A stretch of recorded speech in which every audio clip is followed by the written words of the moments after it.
story from CNN Business. CNN presidential debate marks a pivotal moment for the network as it hopes to reverse its fortunes. And this is why CNN is thrashing about and threatening everybody and saying that they're going to take you down if you provide fair use commentary and fact checking on the debate. Now, here's the funny thing. All of the major news networks are talking about how they're going to be live blogging and fact checking, how we have to fact check, how important it is. And it's true. Now, to be fair, these big networks aren't saying they're going to rebroadcast, but Fox News is. Apparently, every major news network will be broadcasting the presidential debate. And I've had a bunch of conversations with big channels about what this means and why. And I'll tell you this. The general consensus among the legal advice many people have been receiving is that CNN knows they can't win in court. You cannot privatize a presidential debate. It's just, you can't do it. There's nothing more newsworthy. It is civic responsibility and engagement. CNN knows this, but they got it. They got the debate. You see, this is not the Commission on Presidential Debates, which is normally not going to file any claims against anybody. This is CNN as a company doing their own exclusive private event. But Fox News will be simulcasting it, as will many other outlets. And they've agreed to some stipulations just to be nice. And the reason is, so this is actually coming from a couple different big YouTubers. These guys all talk to their lawyers. CNN knows they cannot stop anyone from rebroadcasting, raw or otherwise. So they've made requests to these other networks, just do it this way. And then we avoid any kind of conflict. Here's an interesting thing. CNN is explicitly targeting YouTube. That's right. It would seem that the real battle here is not between CNN and Timcast or CNN and Breaking Points or anyone else. It's between CNN and YouTube. And I'll explain. Without calling anybody out specifically, the question of fair use arises. And CNN, YouTube sends out these messages to all these different big channels saying, contact CNN about their thoughts on restreaming with commentary. CNN's response numerous times to many different people was, you can use the debate with commentary on your websites. No YouTube. So let me break that down for you.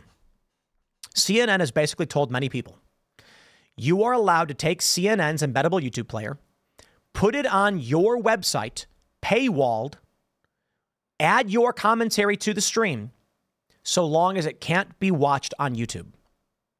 They don't have an issue with Timcast.com charging money for people to watch this. No issue. Their issue is that they don't want people to watch it on YouTube, which is very weird. Now, of course, they're going to be streaming it on their YouTube, on their YouTube channel.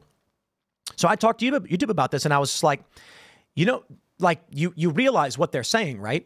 They're saying it's you guys they have a copyright dispute with, not me. They've told me I can do it. They've told other people we can do it on our websites. Not you, though. That's fascinating. Now, the question of fair use comes up, and this is where things get interesting, and the question of CNN's panic comes up. CNN, a pivotal moment, and it's funny because they're writing for themselves, as it hopes to reverse its fortunes. CNN is telling us outright they are collapsing, they are scared, and they don't know what to do. Check this out. It's a pivotal moment, not just for the country, as it picks a new president, but also for CNN with a new leader at the helm of the news network that has been beset by declining television viewership as it urgently embarks on a major newsroom overhaul to embrace its digital future. Thursday night's presidential debate, a marketing coup for CNN and its new chief executive, Mark Thompson, will offer the network a bright spot and expectations of record ratings, even if viewers end up watching the debate on other networks. You see? No matter where viewers tune in to watch the primetime matchup between Joe Biden and Trump, it will be clear that this is a CNN debate. As a public service, CNN has allowed other networks to air the event so long as they agree to the network's rules over how the event is promoted and rebroadcast. Rival networks, for example, have agreed to use CNN in the programming title and keep the red CNN logo on screen throughout the debate. For CNN, the branding boost from the debate may provide a much-needed shot in the arm. Over the last year, CNN's television viewership has fallen regularly, settling into third place by MSNBC and right-wing talk channel. You see what they do here? Jeez, Fox News. The majority of Fox News is straightforward news, and it's boring. Shout out to Brett Baer. Last week, CNN total viewership averaged fewer than 500,000 in primetime and 80,000 in the advertiser-coveted key demo. Holy crap. Yo.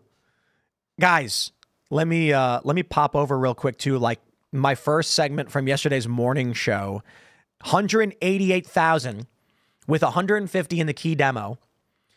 My 1 p.m. was 200,000, and that's about 150 or more in the key demo. 80+% of the viewership for this channel is key demographic, 25 to 54. I think the average age is like 33. We've got, what do we have here? Yesterday mornings was 350,000 with about 300,000 in the key demo. Absolutely wild. Absolutely wild. They are a dead brand. They are a dead brand, and they know it. The declining viewership trend is not unique to CNN, but it has notably taken hold during breaking news events, once seen as the network's bread and butter, when general audiences turned to cable news en masse to watch unfolding coverage. CNN is also looking to move past previous missteps last year under Chris Licht, blah, blah, blah, blah, blah. The network hosted a live town hall with Trump in which former president unloaded a host of lies and insulted moderator Caitlin Collins as the audience applauded. Applauded and cheered. Licht was later fired after a brief but tumultuous tenure. Thursday's debate offers Thompson and the network executives the chance to reset the reputation of a network that has long defined itself as the most trusted name in news. Thursday's debate will pose a high-stakes test for Thompson and the network's executives as they go it alone without the Independent Commission on Presidential Debates, making key decisions about how the politically charged showdown will appear for millions expected to tune in. Look, they've undermined themselves entirely. They say outright in the article on CNN's website, they will, let me find, no matter where viewers tune in to watch the debate, it will be clear to CNN debate. They say, even if other viewers end up watching it on other networks, CNN has allowed other networks to air the event so long as they agree to the network's rules over how the event is promoted and rebroadcast. They are outright saying they expect this to be watched everywhere. This is CNN writing that regardless of where it's watched, they're satisfied. They cannot privatize a presidential debate. The debate will include some shifts in tradition, including 2 commercial breaks during the 90-minute event.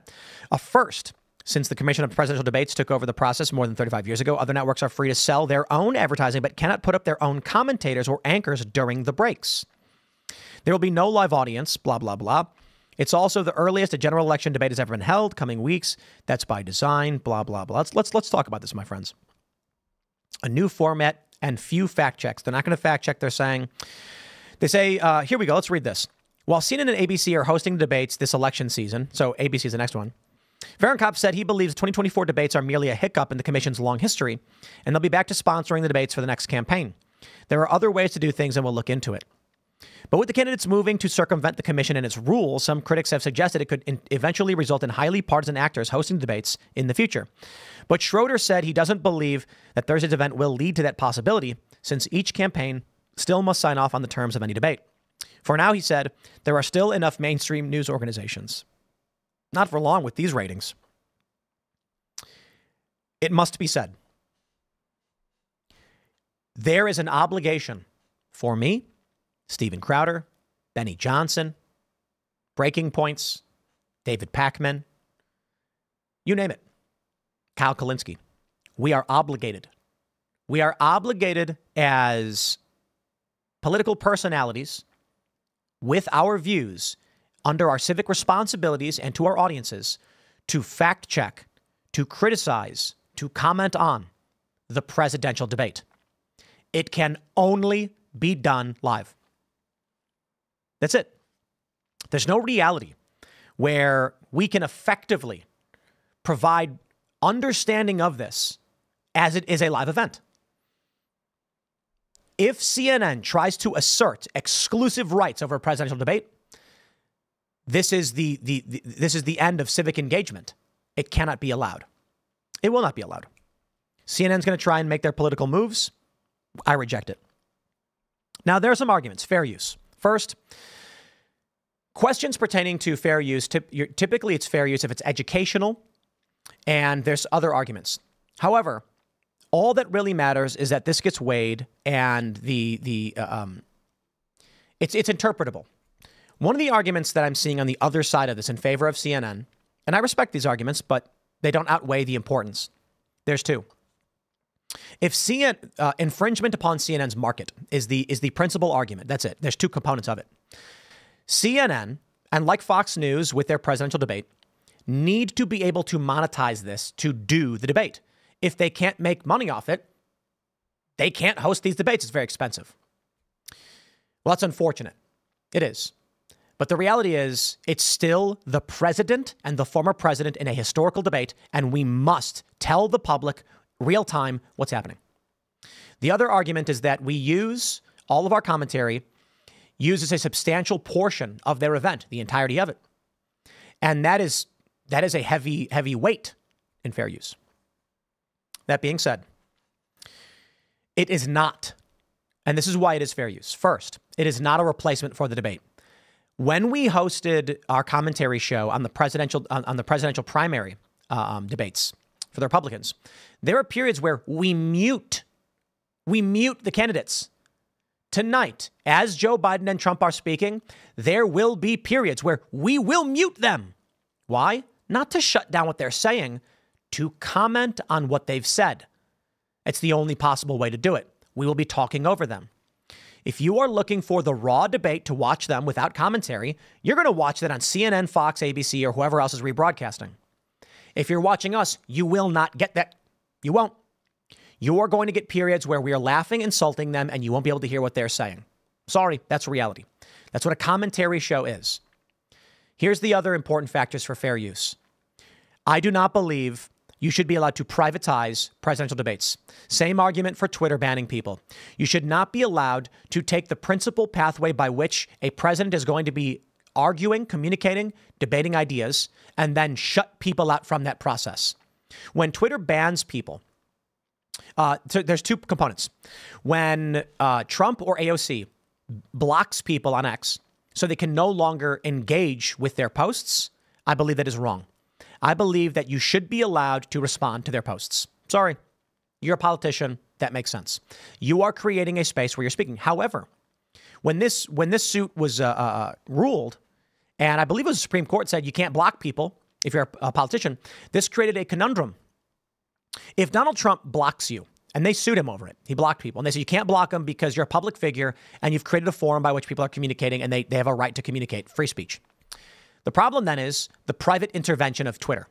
At the time, Twitter, now X. If the reality is we need people to have access to Trump's Twitter to engage in communication at this large scale, Twitter should not be able to block people because they're blocking them from civic engagement. The argument should then be you can be blocked from everything but politicians, if that's the case. So let's take a look now at CNN. They want to privatize a presidential debate and make sure only they have control over who gets to watch and comment on it. No, you do not get to strip people out from engaging with a presidential debate. Now, it's an interesting reality here. This is new. This didn't exist before the internet. The question didn't need to be asked.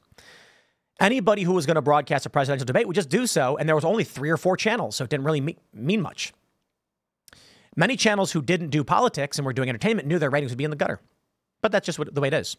Add to the fact, it's unquestionably fair use to pull segments and air them on your news program and on your shows. Now we're in the era where it's not 3 channels, it's 50 million. It's more. Anyone can have a channel, any platform. Anyone can easily rebroadcast. Now, I agree. I'd give CNN this much. If someone were to launch a YouTube channel that just rebroadcast raw the CNN debate, take them down. Now, that is directly competing, not transformative, not educational. That's not fair use.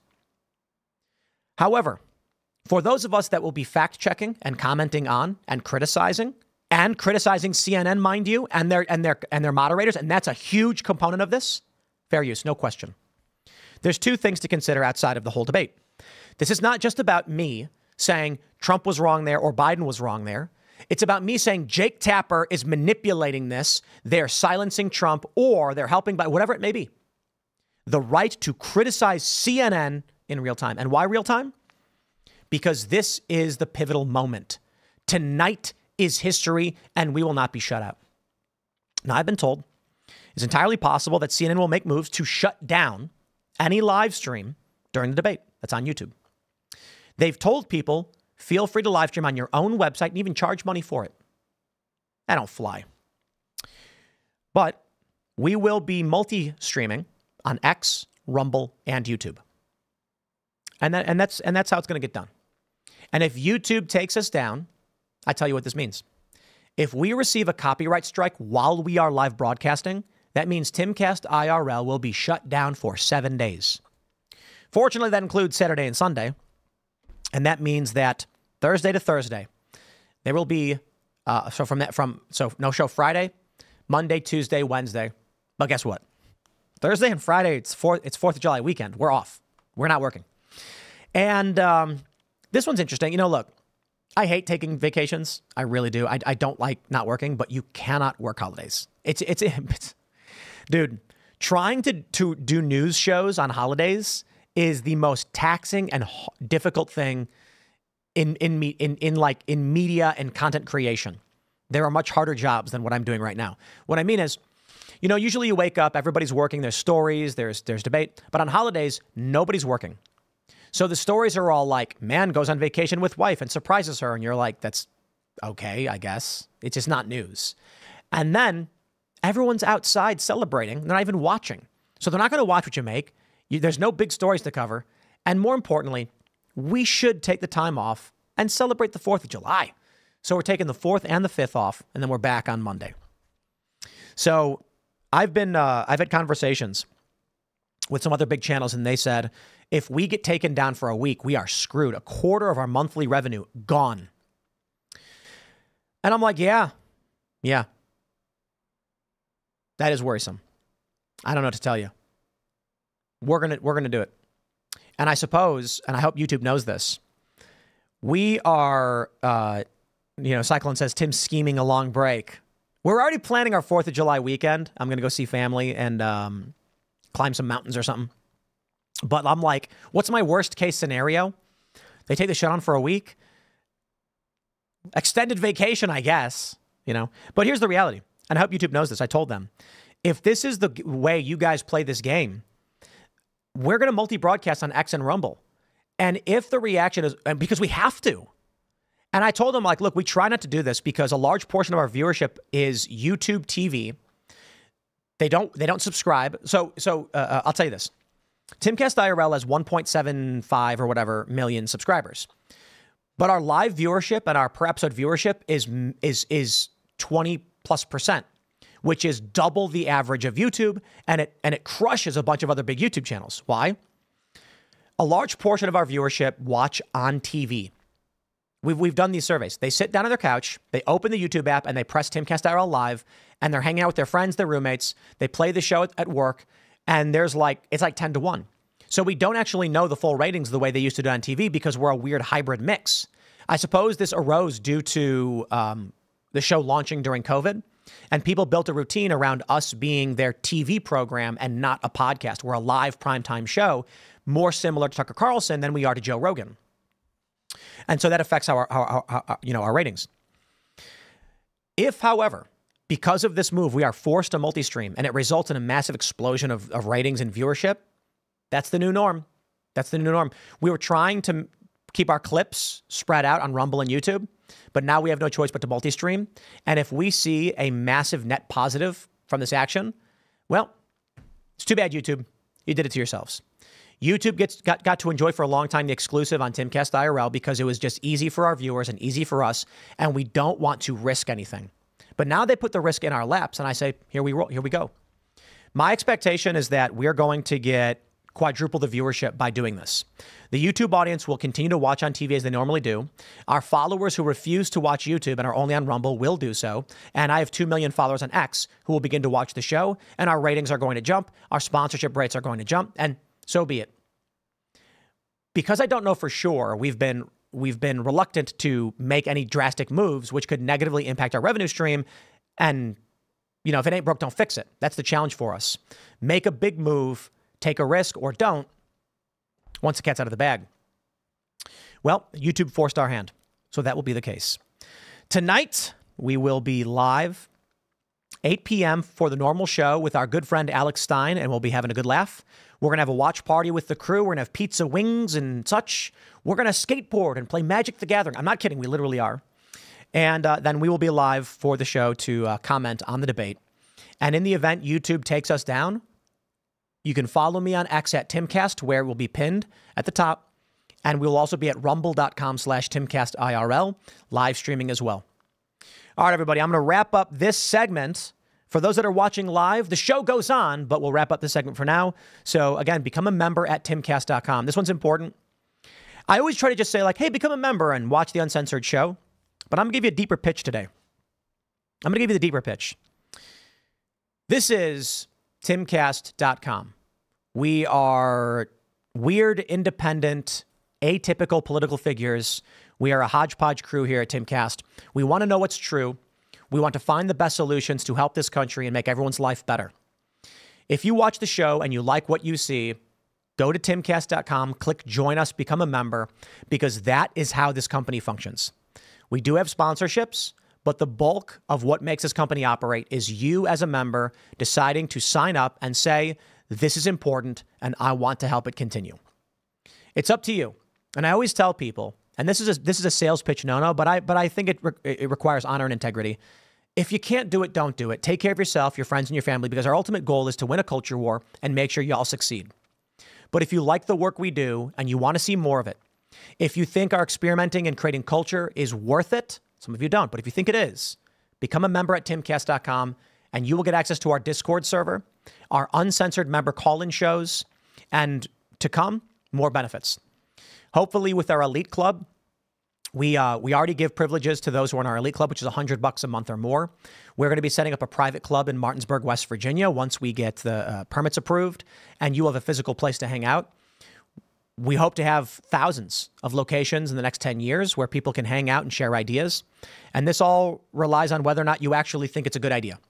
If you do, if you like me, if you like the show, if you like the work we do, if you think we work hard and we deserve it, Timcast.com, click join us, become a member. And we'll see you tonight at 8 p.m. for that debate.